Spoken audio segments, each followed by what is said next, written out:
Olá pessoal, começa agora o nosso quinto Olhar Cast.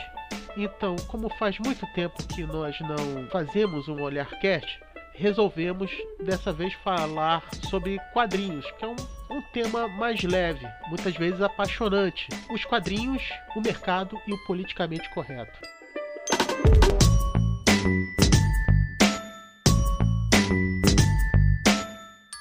Os fãs de quadrinhos são um dos grupos mais apaixonados que existe, mas nem sempre essa relação entre editores e leitores é algo tão amoroso. Muitas vezes, grupos como a Marvel e a DC, e outras editoras também, deixam seus fãs um tanto quanto irritados com suas decisões e suas práticas.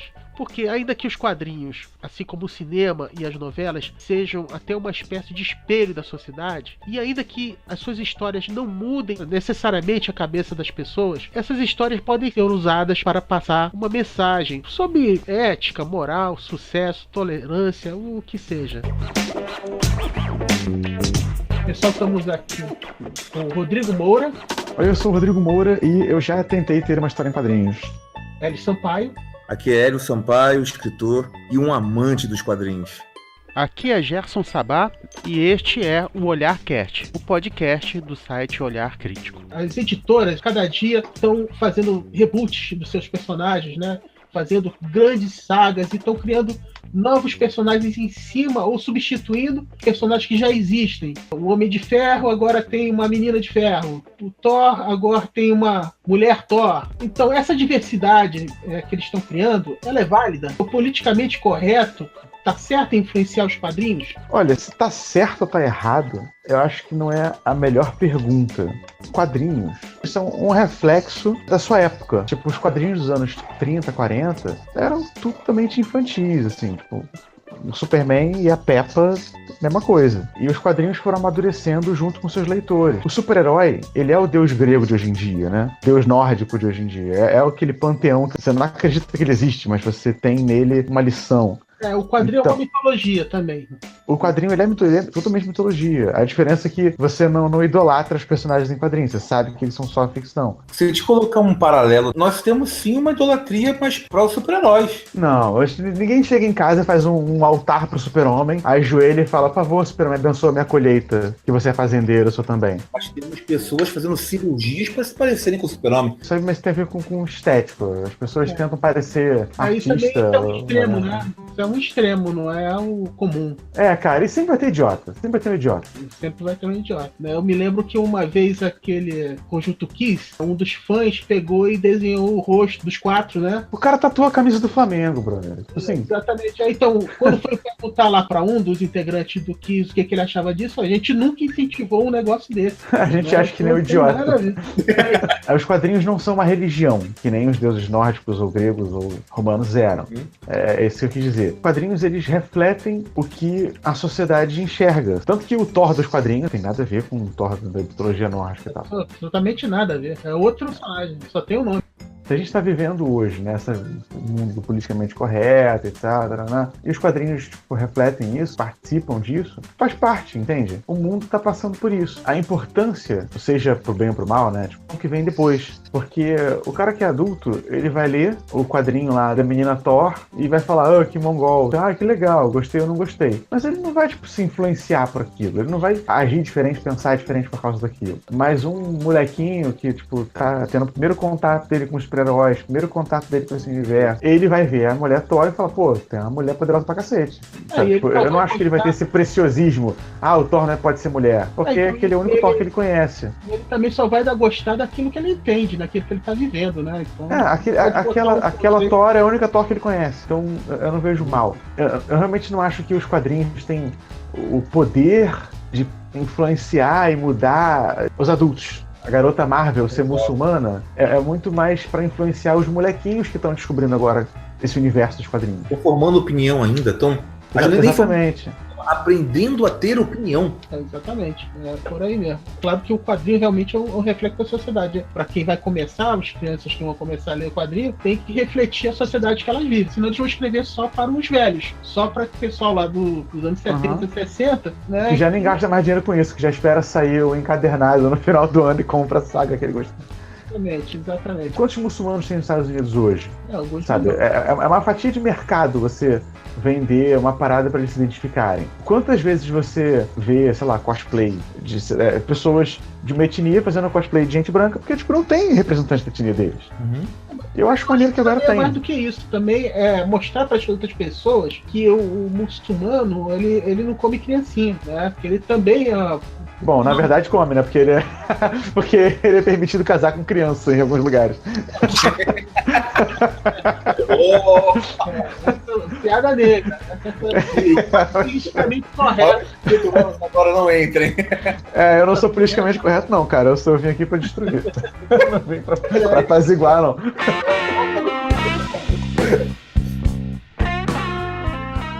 Os quadrinhos, as HQs, elas sempre tiveram o lado comercial. O Homem-Aranha, ele foi colocado ali com seus problemas para ganhar dinheiro. O mangá ele também é feito assim. A intenção sempre foi vender. Claro, qualquer produto é para ter dinheiro. Forte acesso comercial. E se isso ajuda a alavancar vendas, e mais do que isso, os outros comentarem, é válido, mas também é a forma como é feita. Vamos transformar um personagem antigo em gay apenas para... Você não tá contando nenhuma boa história. Apresenta isso. Exemplo, nessa safra, nós temos a Kamala Khan, né? Ela é a nova Miss Marvel, é uma paquistanesa. Aí você tem um conteúdo que é o quê? É uma heroína divertida, adolescente, mas você vai contar mais sobre a cultura, evitar um pouco sobre o preconceito. Agora você pega um personagem, eu vou colocar ali exclusivamente um Wolverine gay com Hércules gay apenas para ter a polêmica. Ele não tem uma profundidade, você não está nem discutindo sobre o homossexualismo. Exato. Bem, é verdade. É oportunismo. É oportunismo isso aí. Mas essa é a parada. Uma coisa é você ter diversidade.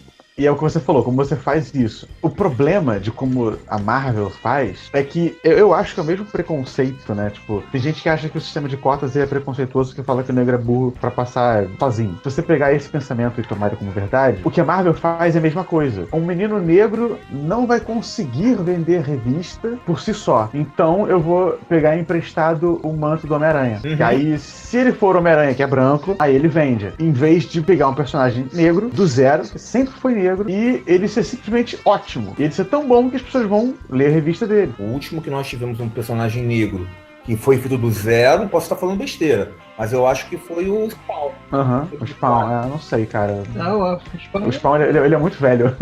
Foi ele é muito antigo. Super Choque. Vai ter até um filme do Super Choque. Pô, o Super Choque é incrível, eu amo o Super Choque. Meu filho ama o Super Choque. Aí, o Super Choque veio na animação e agora que tá vindo, demora um tempo, né? Aliás, o Super Choque, eu posso estar completamente enganado, né? A DC tinha tipo um universo paralelo que acho que era Dakota que chamava. E que a maioria dos super-heróis eram negros. Tô ligado, tinha o ícone. Exatamente, que era a cópia do super-homem. Não sei por que fazer o paralelo, né? Pode simplesmente fazer parte do universo. O ícone pode ser o Superman de Detroit. E o Super Choque estava inserido lá dentro. E sumiram, né? Aí apareceram de novo no desenho animado, o ícone apareceu de vez em quando. E o ícone aparece e some, né? Não deu uma continuação. Era tipo uma contrapartida, né? Era aquele outro universo. Meio né? Eu acho muito mais legal fazer com todos eles, fazer com o Super Choque. Pega o ícone, já que a DC não usa a cidade verdadeira, usa, sei lá, Detroit, o ícone, ele mora em Whateverlândia e sei lá, que é vizinho de um outro lugar ali que seja conhecido, sei lá, de uma Gotham da vida. E começa a fazer ele aparecer. Pô, tem um personagem que eu gosto muito, eu acho que ele é mais louco que o Spawn, não sei. O Aço.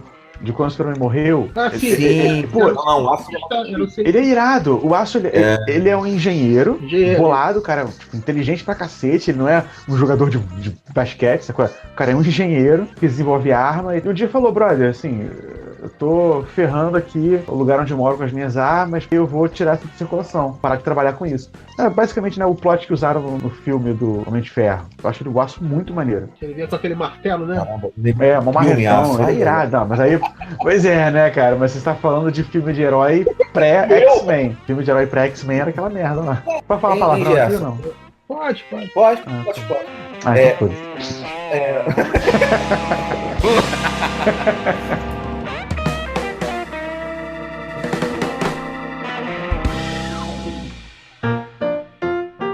X-Men, acho que é um excelente exemplo. Que é um herói representado, só que de uma forma camuflada, são os X-Men.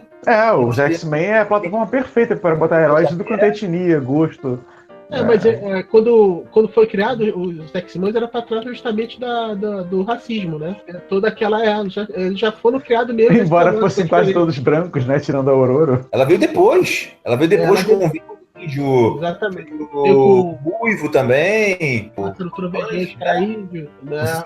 Apache? Não, chefe Apache da DC. É o Pássaro Trovejante, o nome dele. Pássaro Trovejante. Nossa, vocês lembram de umas paradas muito recônditas, eu não consigo não. Isso aí tem anos. Pássaro Trovejante. Você fala em pássaro, eu lembro de Homem Pássaro, advogado jurídico. Mas aí, isso é maravilhoso. Mas o X-Men tinha essa pegada de tratar o racismo, né? Tratar o preconceito, como de modo geral. Né? De modo geral, exatamente, né? E fazia isso muito bem. Fez muito bem durante os anos 70, 80, fez muito bem mesmo. O Magneto. Sem precisar ser politicamente correto. Vai parar nos anos 90, né? Curioso.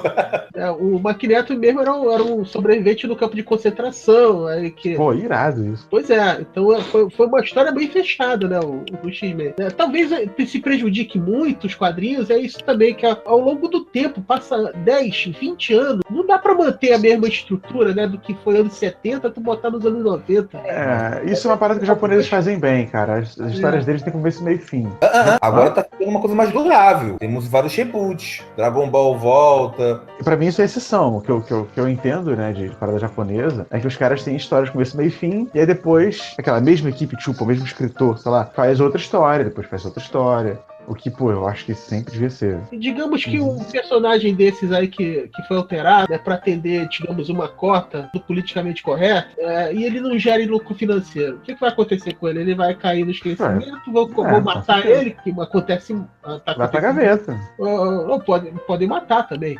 Né? Pode gerar mas, cara, lá, e alguém tem que morrer, é ele que vai morrer. Como é que você resolve isso? Porque o que eu acho que faz esse herói? Que é aquela parada, né? Tem gente que acredita que o certo é colocar o Homem-Aranha ser negro, a garota Marvel virar muçulmana em vez de criar um boneco novo. Porque fala assim, mas se eu criar lá o menino melanina, ninguém vai querer comprar, porque não sei o que. É só você pegar os melhores escritores e botar pra fazer aqueles caras. Pega o que você tem de bom de escritor na casa, tem de bons desenhistas na casa, capricha na história dele e faz bem feito. Não tem como não vender. Ainda mais que eles estão inseridos dentro de equipe, né? Então a equipe tem uma diversidade, né? A própria Marvel tá junto lá com o Nova, né? O Hulk chinês, né? Agora o Hulk é chinês também. Amadeus Cho, tô ligado. Mas isso aí, gente, a gente não pode também negar que existe um preconceito, além da resistência do fã que respeita o personagem. Existe sim uma resistência do fato de, cara, eu não gosto de negros. Então isso aí não dá pra negar. Tem um racismo, existe um preconceito também, inserido no meio, assim como em outros lugares.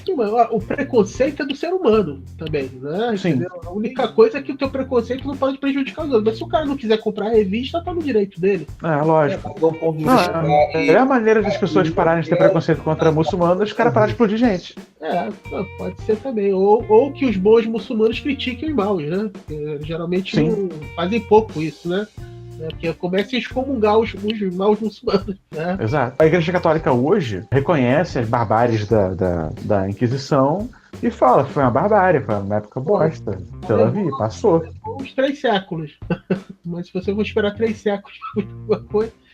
Né? Pois né? Os caras podiam ser um pouco mais rápido nesse processo aí. Então que o retorno financeiro não é uma coisa assim tão... Não, eu acho que ele é importantíssimo. Não.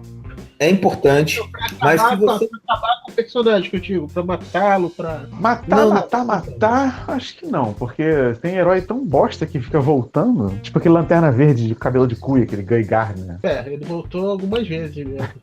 Pois é. Falando mal do Guy Gardner, ele serve pra propósito dele, ele fica assim. Serve pra estranhar, né?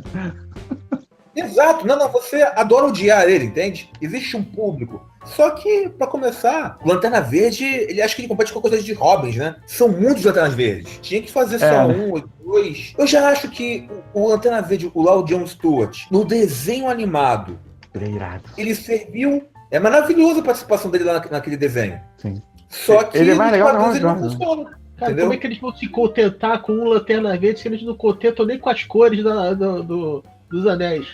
Entendeu? Tem um arco-íris todo. Vão tentando. Mas acho que sim, acho que são os 10 Lanternas Verdes. Vamos lá. Os 3, que é o Guy, o Hal Jordan, o John Stewart, tem o Alan Scott, tem a filha também, o Alan Scott foi o que saiu do armário, né? Mas o Alan Scott não é o Lanterna Verde dos Guardiões, é outra coisa. O poder dele é mágico, tem nada a ver. E a fraqueza dele é outra madeira. Não, é porque tem um negócio da mágica, né? Eu acho que tem alguma coisa. Pô, eu vou chutar, né? Mas a alquimia chinesa tem alguma coisa a ver. Então tem um negócio da madeira que, por isso que pegar madeira era a fraqueza dele, digamos, né? Era um bom personagem, foi um personagem clássico, né? Eu estranhei. Ele foi o primeiro Lanterna Verde com quem eu tive contato. Pois é. Exato. Dói, como tu fica, ei! A sociedade. E aí? Aí o outro Flash, com aquele capacetinho, né? Assim, eu acho que como a sexualidade ela é mais maleável do que a sua etnia. Então, você fazer uma história onde o Alan Scott foi para um planeta whatever, não é interplanetário, foi para um plano whatever, e ficou um tempo lá, não sei o que, ele tinha um grande amigo que era parceirão dele, e acabou ficando confuso, eles acabaram se pegando. E ele falou, pô, quer saber? Dane-se, eu vou te namorar, é isso aí, whatever. É uma coisa. Aconteceu, né? O problema é tipo, falar assim, não, agora ele sempre foi gay. Mas, cara, como assim sempre foi? Eu já li uma revista dele onde o cara era casado. E quando tinha mulher e filhos, não, ele se joga fora. Além de ele ser casado, ele não envelhecia, ele viu a mulher dele falecer. Exato. Ele não envelhecia, ele tinha 2 filhos, me parece. A Sombra da Noite e a Jade, exatamente. Mas ele envelheceu e depois rejuvenesceu, fazendo parte. Exato, porque ele tinha um. Pode envelhecer. Chegou uma hora que ele abandonou o anel e começou a ter um coração de fogo no peito. Mudar a sexualidade é muito mais grave ou menor do que a etnia. Cara, eu acho que depende onde você está mexendo. Varia muito. Exemplo, o Homem-Aranha colocou lá uma versão negra, porque vem do Barack Obama, que teve um apelo assim também. Agora, se você coloca o Peter Parker, ele gay, cara, vai dar um buraco. Com certeza. Vai dar um... Mas aí você tá querendo competir, cara. Um dos maiores heróis de vendas do mundo com o Alan Scott, pô. Um personagem que tem uma representatividade, mas ao mesmo tempo não é do panteão. Se vamos colocar um personagem, vamos de novo, gay, coloca lá o Wolverine de uma realidade paralela, você tem um homem, aí coloca um homem de gelo, mas não mexe lá com o Ciclope, entendeu? E não mexe também naquele trio.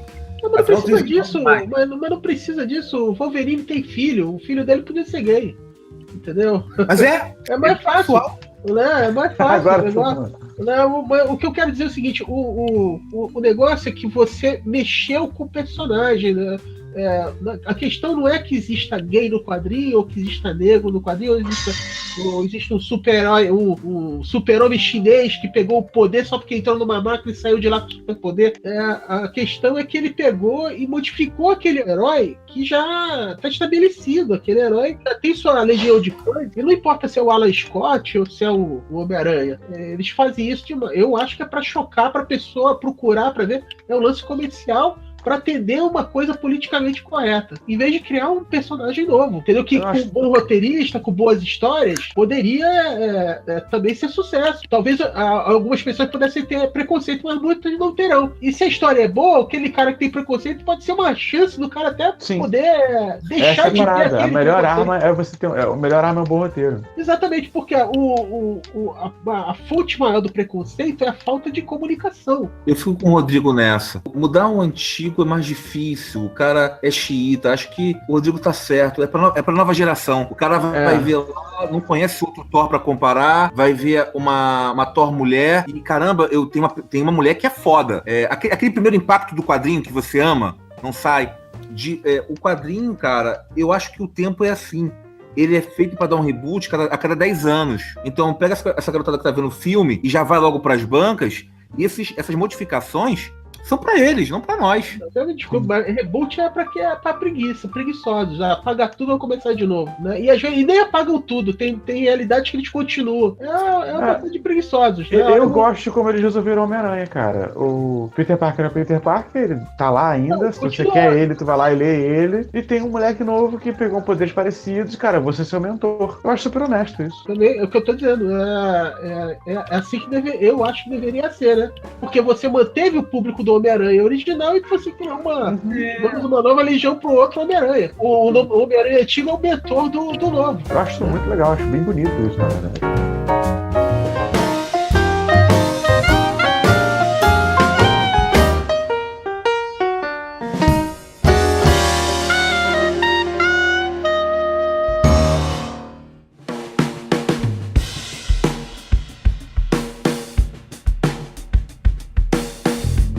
Porque tem até bastante quadrinho brasileiro, eu não sabia, mas existe. Nossa, leia Day Tripper, é maravilhoso, maravilhoso. É. Qual? Day Tripper. Eu queria muito fazer um filme disso. É maravilhoso. O que na vida é poder pegar o direito pra fazer o filme da coisa. É a coisa mais linda que eu já li em quadrinhos. Cara, é lindo. Tem bom lindo. gosto. Isso Não tem como não mexer contigo. Mas é brasileiro? É do Fábio Moon e Gabriel Bar. Eu não sei se eles são gêmeos, eu sei que eles são irmãos. Não, eles são gêmeos. São gêmeos, né? Bom. Aí um escreve o desenho, sei lá como é que funciona. Não, os dois desenham, os dois escrevem, só que eles variam de papel para papel. Aqui, se eu não me engano, é o Gabriel Bar e o outro finaliza. Eles são bem distintos a arte. Amam quadrinhos e isso aqui é uma baita história, é a melhor deles. Tenho um sonho de filmar isso aí, Day Tripper. É um sonho mesmo, assim. Quando eu li, eu conseguia ver essa parada em filme. Faz um roteiro e manda pra eles. De repente. Não, até tá pronto. Se eu pegasse o direito disso pra filmar, o quadrinho ia ser minha bíblia, ia ser o storyboard. Uhum. Se tem uma coisa que eu, mudando um pouquinho de assunto, se tem uma coisa que eu detesto, é quando o cara que vai fazer a adaptação, né, pega uma parada que é perfeita, que é incrível, que tem 1 milhão de fãs e fala, eu vou dar uma melhorada. Pô, amigão, esse negócio não é o clássico maravilhoso que você está adaptando por sua causa. É por causa dela mesma, então só respeito. Porque eu acho que o cara que faz o roteiro, ele quer dar a pegada dele, né? Ele quer quem pegar, vai dar pegada na balada, pô, tá maluco. Eu concordo contigo. Eu tô explicando o que eles falam, né? Teve aquele super-homem antigo, que eles falaram no novo super, aquele que a noite dele casou, né? Acho que foram aqueles roteiros que falaram que ele está criando uma outra história, outra coisa. Pô, eu não quero ver essa história bosta, eu quero ver a história do super-homem que eu conheço. Se eu quisesse ler outra história, eu li outro gibi, não li outro super-homem, né? Mesma coisa. Eu tô indo ver o filme do super-homem, eu tô indo ver o filme da história que ele inventou. Tanto que foi um fracasso, é isso que eu tô te falando do negócio comercial. É por isso que eu odeio Senhor dos Anéis. O filme, não o livro. O que? A trilogia principal ou do Hobbit? Ou todas? Tudo. Qualquer coisa que o Peter Jackson bota a mão vira bosta. Ele tem o toque de Mirdas. Eu discordo, hein? Eu não concordo muito. Você tá no seu direito, cara. O primeiro filme O Bombadil foi legal, entendeu?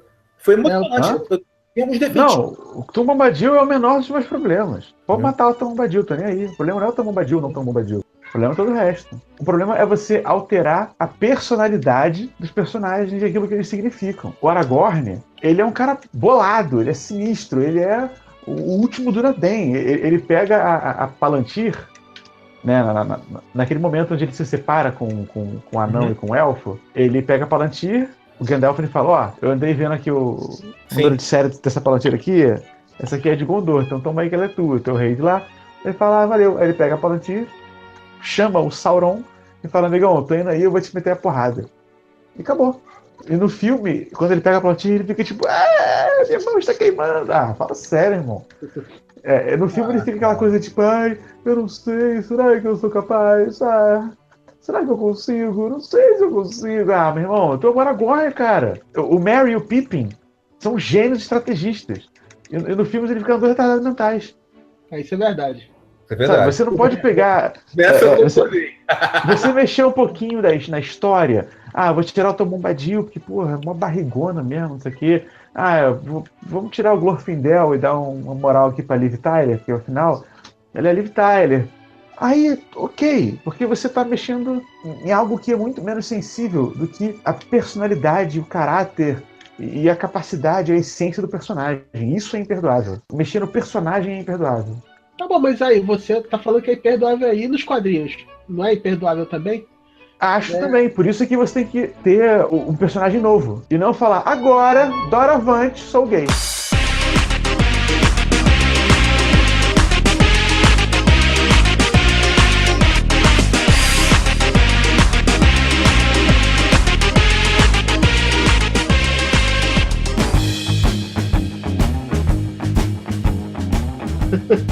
É, pô, Homem de Gelo, cara. Homem de Gelo.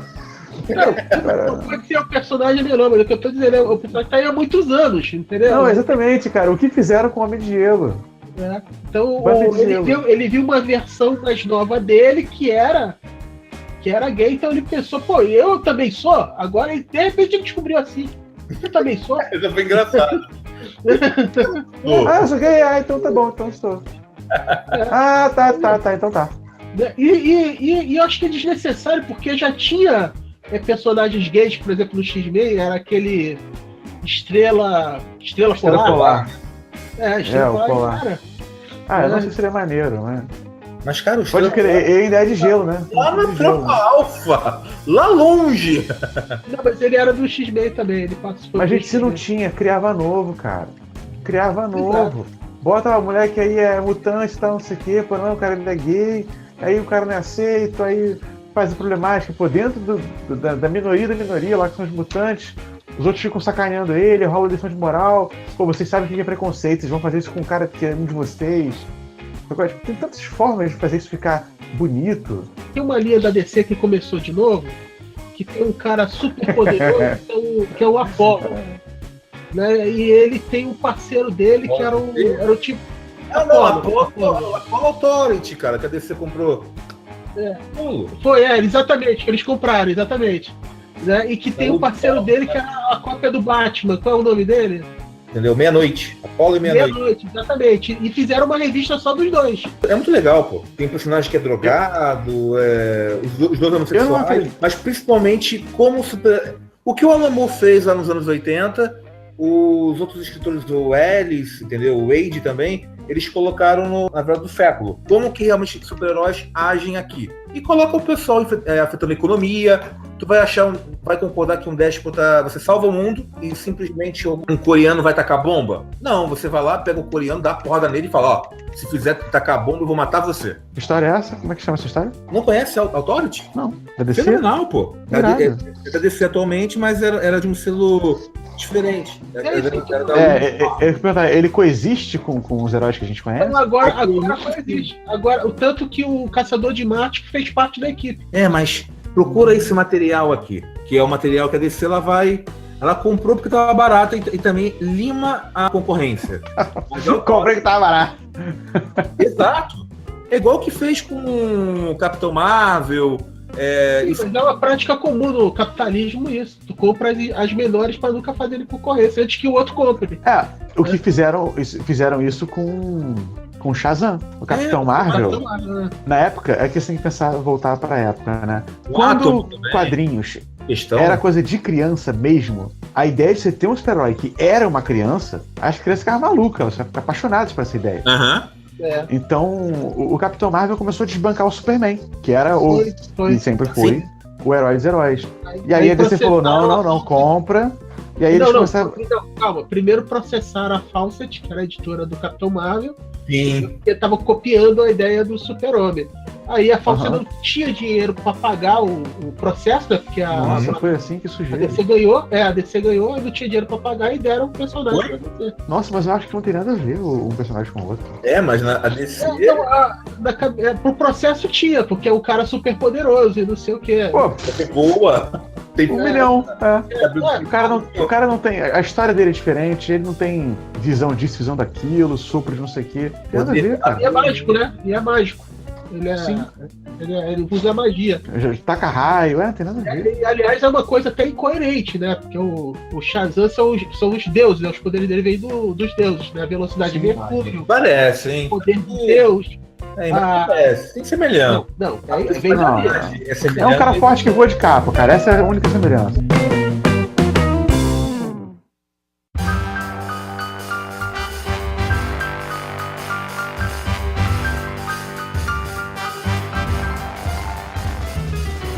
Que os quadrinhos é um tipo de literatura, pode-se pensar que sim, pode influenciar, nem que seja um pouco, mas pode influenciar.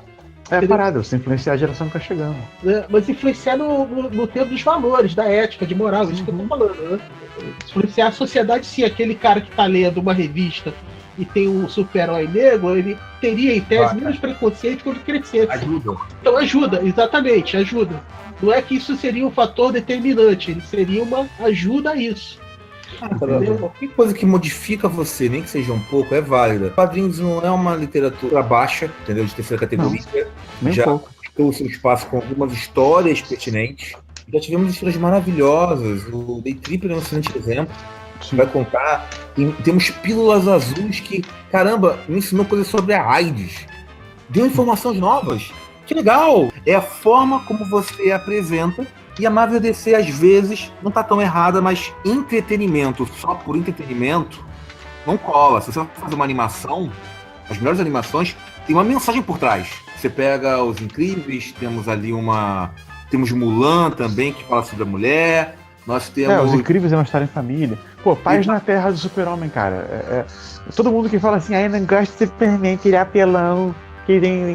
Eu pego, cara, lê esse gibi aqui, do Paz na Terra. Não tem uma pessoa que não muda de opinião. Eu falo, caraca, que personagem irado. Vocês estão falando uma coisa muito certa, sabe? Porque teve uma época que eu assistia aquele He-Man, e no final do He-Man sempre irado. tinha... eu sou velho. Os conselhos do He-Man, eu também ouvi He-Man também. Eu sou velho. Então, Tinha o boneco todinho. No final tinha o moral da história, né?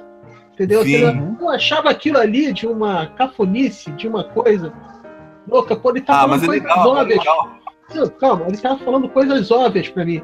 Só que era óbvio pra mim. Entendeu? É assim que se passa a mensagem. Com as pessoas que não têm aquele conteúdo. Tem uma outra que eu falei, nossa, eu não sabia que era tão didático. Mas um tom, que tom bem feito. Antigo, a Família Dinossauro. Assiste de novo. Olha como é pedagógico. Com a Família Dinossauro eu aprendi que não é a mamãe. Esse riso pela educação acabou com a minha autoestima. Até isso, temos um pai fazendo um pouco o dever da mãe, cara. Eu acho que é um pai fazendo dever de pai mesmo, né? Só que eu acho que um dos motivos que a série acabou foi isso também, né? Parece que era séria demais, né? Não sei, cara. Eu acho que acabou porque ia ficar fazendo boneco de Mechatronic só ficou velho, né? Eu acho que Simpsons durando até hoje tá demais.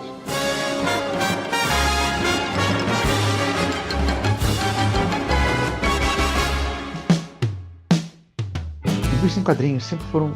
Estou falando de Marvel, DC, Image, Dark Horse, esses gibis clássicos, né? Não tipo Day Tripper, que é um livro que só é em quadrinhos por acaso. Quadrinhos nunca tiveram essa pretensão de serem educativos. Eram histórias de aventura. Eles sempre foram entretenimento por entretenimento. É uma aventura. E ele tanto é um fruto, né? Um reflexo e não um causador, que quando o George Bush filho era presidente, o Lex Luthor virou presidente dos Estados Unidos. Quando eu comecei a ler quadrinhos, cara, ninguém questionava o que era moral, o que era ético, o que era certo. E é uma pena que se questione tanto hoje, porque essa de desconstruir, todo mundo quer desconstruir tudo, mas ninguém quer preservar nada, ninguém quer preservar aquilo que era bom, inclusive. Ninguém quer ter a sensação de que é mal. É mais fácil relativizar o que você faz de ruim do que assumir, cara, o que eu faço é ruim, eu tenho que mudar. As pessoas só cobram que os outros mudem e ninguém mais muda. Eu acho que se relativizasse menos, né, o que é certo e errado, o que é ética e moral, a humanidade estaria melhor. Bom, então a gente concorda o seguinte, que a diversidade pela diversidade não é uma boa coisa. Impor um personagem negro ou gay, não sei o que, puramente para ser politicamente correto, a gente concorda que isso não é legal. Pera lá, tem que ter diversidade, tem que ter representação, tanto por razões, tipo, sociais, quanto para aquela editora abordar todos os nichos. Agora, a maneira como a Marvel fez, eu acho que foi uma maneira corrida e burra. Eu acho que foi bem parecido com o sistema de cotas. O negro não é capaz o bastante, esse aqui não é capaz o bastante, então pega emprestado, assim, faz ser fantasia de outra coisa aqui. Agora, pelo que eu andei lendo, essa coisa da diversidade e tal, não foi a causa da queda de vendas da Marvel. Porque a revista da Thor é a que mais vende da Marvel.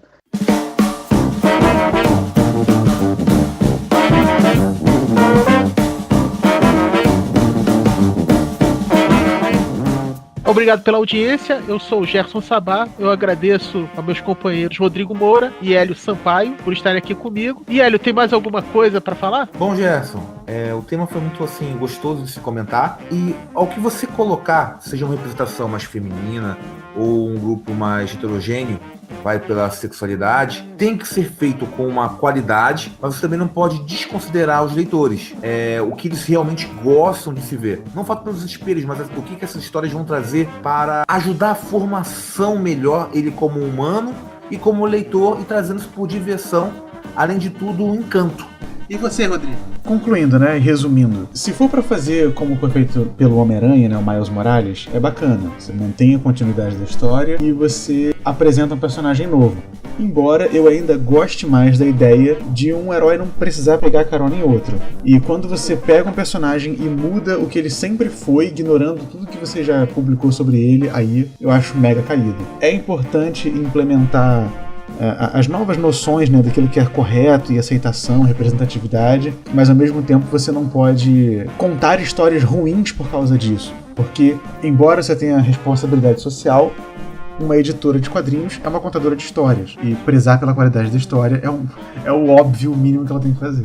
Bom, pessoal, obrigado por ouvir esse 5º podcast. Eu espero que vocês tenham gostado. Desse tema foi mais ameno. Nos próximos temas nós vamos falar de temas mais complexos, com discussões mais pertinentes à sociedade. Um abraço.